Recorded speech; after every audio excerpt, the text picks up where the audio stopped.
Welcome to this lesson. I thought I'd sneak in a Christmas song last minute. We're going to look at Please Come Home for Christmas by the Eagles. Now I love this tune, I really like the chord changes and the simple but effective bass line played by Timothy B. Schmit. Now this was his first actual recording that he ever did with the Eagles after Randy Meisner left. As usual, you can get the whole bassline transcription on a free PDF in standard notation and tab by clicking the link below this video in the description. And don't forget to subscribe to my channel by pressing the red button on the corner of the screen. I've also made a playthrough demo of this bassline where I play with the original track, and you can check that out by clicking the link below this video in the description. Please Come Home for Christmas is a fairly short song, and the form is verse 1, verse 2, bridge, verse 3, and then we've got a solo and kind of the second half of verse 4. Apart from the bridge, the chords for most of the other sections are pretty much the same. There's just small little changes, so I'll just talk about those as we come to each section. The chord progression for verse 1 is half a bar of A, half a bar of A major 7, a bar of A7, a bar of D, a bar of D sharp diminished 7, and then we've got half a bar of A, half a bar of D, and then on each beat we've got A over G sharp, and then 2 beats of F sharp. Okay, so when we've got that slash called A over G sharp, we just play the G sharp there. And then we've got a bar of B7 and a bar of E7. Now, when we look at the first 2 bars, we just think about those really as an A, and we're playing an A root there. A D sharp diminished 7, just think really about that as a D sharp, but you've got a flat 5 if you play the 5th. To play this bass line properly, you really need to think about precision and articulation, how short and long you're playing the notes. These were real trademarks of Timothy B. Schmit. He called himself a meat and potatoes player, meaning he just kind of plays the basics, but he played them very, very well. So when we're playing these beats, it's in 12/8, so we've got 4 beats in each bar, and each beat is subdivided into 3. Okay, so you can hear the of the hi-hat. And when we play beat 1, we're often off on beat 2.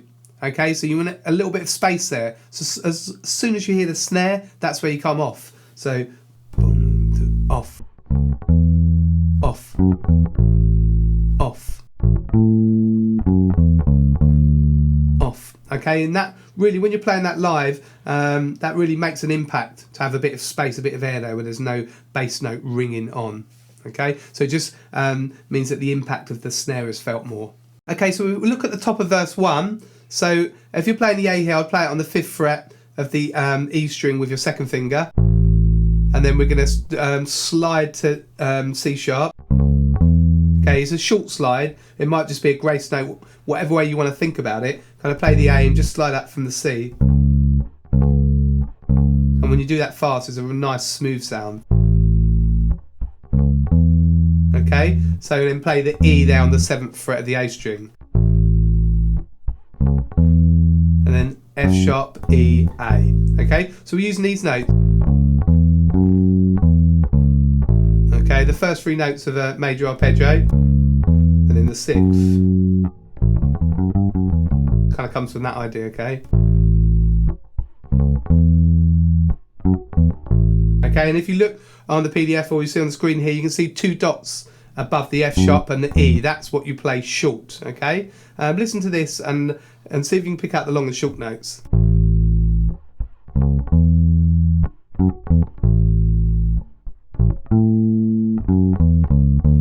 Okay, so I've written them all above the notes. So Timothy B. Schmit kind of decides where he wants to play those notes short and long. But if you want to copy it exactly, it's on the PDF, okay? And then the 2nd bar, A, up to the high A, and then F sharp, E, C sharp, D. Okay, so really it's the same notes that we're using for both bars. Off. Okay, then to D, and then C sharp, D, D sharp, okay? D sharp,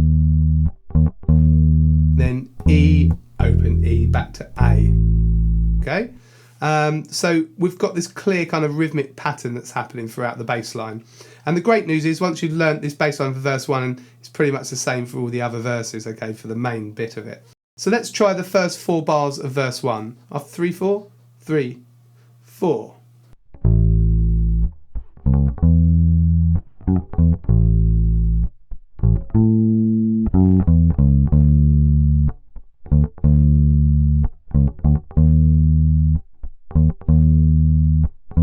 Then we go on, so A, B, C sharp, D.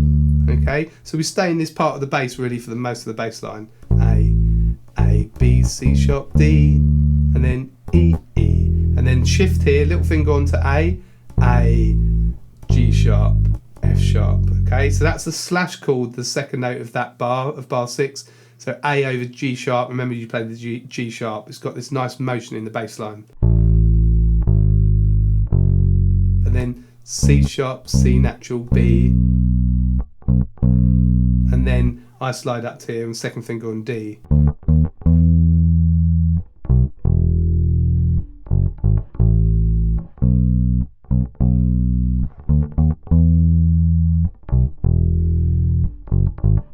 To verse 2. Okay, let's try from bar 5. So this is the second 4 bars of the verse.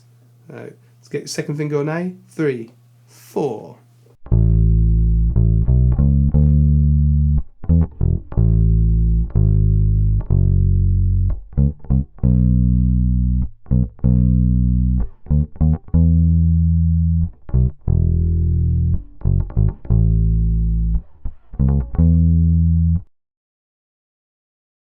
Okay, on to verse 2. It's got almost an identical bass line, but if we look at the chord progression, we can see that on the last 2 bars are different to verse 1. So we've got half a bar of B7, half a bar of E7, and then a bar of A7, because it's moving to the bridge, which is in D. Okay, so slightly different chords. So Timothy B. Schmit plays exactly the same bass line for the first part of this, which is great. It's really handy. And then let's look. So all we need to do is look at the last 2 bars.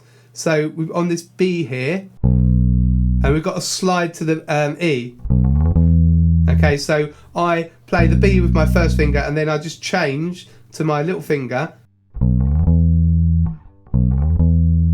and play the B, and then strike the E when you get to it as well. So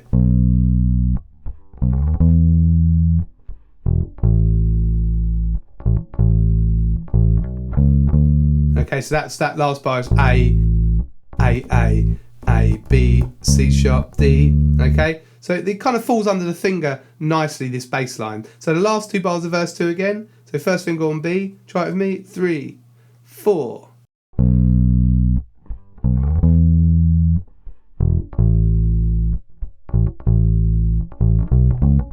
And that's onto the bridge. So when you're playing this, just sort of plan ahead and think where you need to shift and what fingers you need to be on to play the next section. So with the first couple of times you're playing it, you won't really know, but then you kind of work out systems of when the best place to shift is. Now there are a few different options really.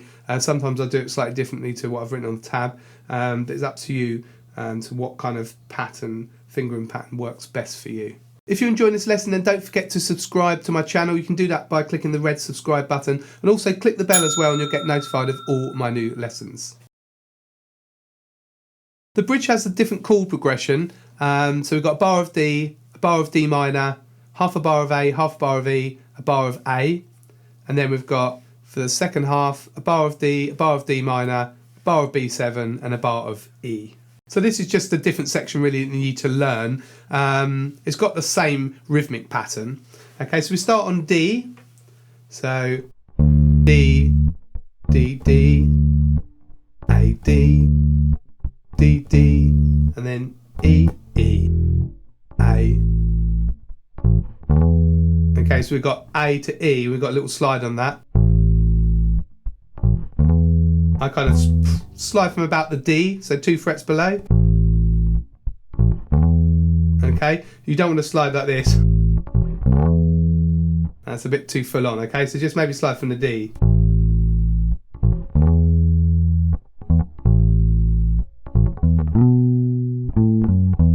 That's really nice. That's my favourite part, I think, my favourite bar. So that's the 4th bar of the bridge. So we've got A. So it's the 9th there. So we've got A, A, E, B, and again just slide 2 frets below. Do it from, say, the A, and then A, F sharp, E. Okay, so you're kind of, once you slid to the B there, you've got A, F sharp, E, and then back down to D. I'll just play bars 3 and 4 with the bridge.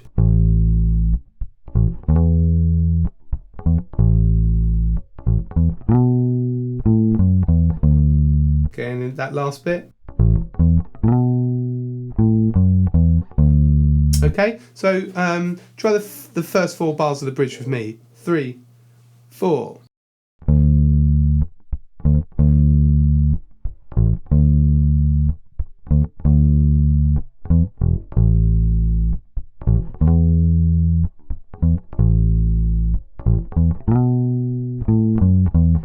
And then back to D again. Then A, D. And then A sharp, B, D, D sharp, E. Okay, so it's similar patterns a lot of the time that we're using here. Okay, 1, 2, 3. Just keep that short, that E. And then there's a bar's rest for the rest of the bar. Okay, so try it. So from bar 21, that's the second half of the bridge. Try it with me. 3, 4.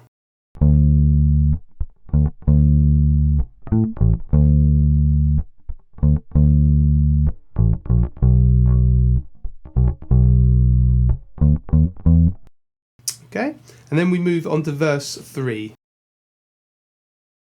Verse 3 develops the chord progression from the previous verses, and we've got a really nice 1-6-2-5-1 progression at the end of the verse. So that's a classic chord progression. So the first 4 bars are the same as the other verses. Then we've got half bar of A, and it goes to half a bar of C sharp 7. And then these are all just one beat. F sharp over E, D, D sharp, diminished 7, A over E, F sharp minor 7, B7, E7, and then a bar of A. So for those 2 bars where it moves every beat, just remember if there's slash calls, look at the second note. So really just look at the root notes for those. F sharp, E, D, D sharp, E, F sharp, B, E. Okay, you can simplify it and just look at the roots, okay? So we don't need to look at the first 4 bars, they're the same. Let's look at the second 4 bars of verse 3. So we've got A, C sharp 7, okay? It's the first time it's moved to that chord there. A, C sharp 7, and then when we're just doing the root notes here, F sharp, E, D, D sharp, E, F sharp, B, E, A. Okay, so just root notes. So this from bar 30, from the F sharp, E, D, D sharp, E, F sharp, B, E, A. Okay. So that's kind of 1, 6, 2, 5, 1. But we're playing the E, we're playing the 5th, okay, in the bass. But it's really A. Okay, that progression there, which probably sounds familiar. Okay, let's try it from bar 29, second half of verse 3. So get your second finger on A. 3, 4.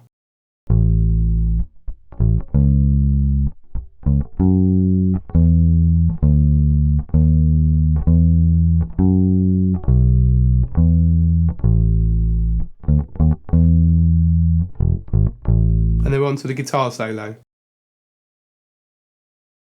The guitar solo just uses exactly the same chord progression as verse 3, and in the second half of the guitar solo, that's where the vocals come back in. Okay, so we've just got some slight changes on the bass line here. So we start the same, and then this bit here that we had before in the bridge, I think that was from. And then D, D sharp,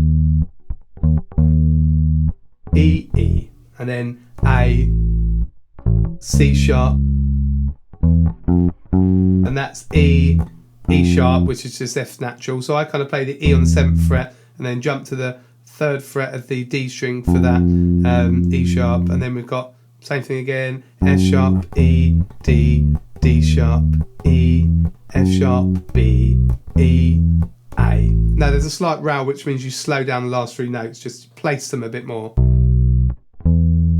You got to kind of guess what the track's doing, okay?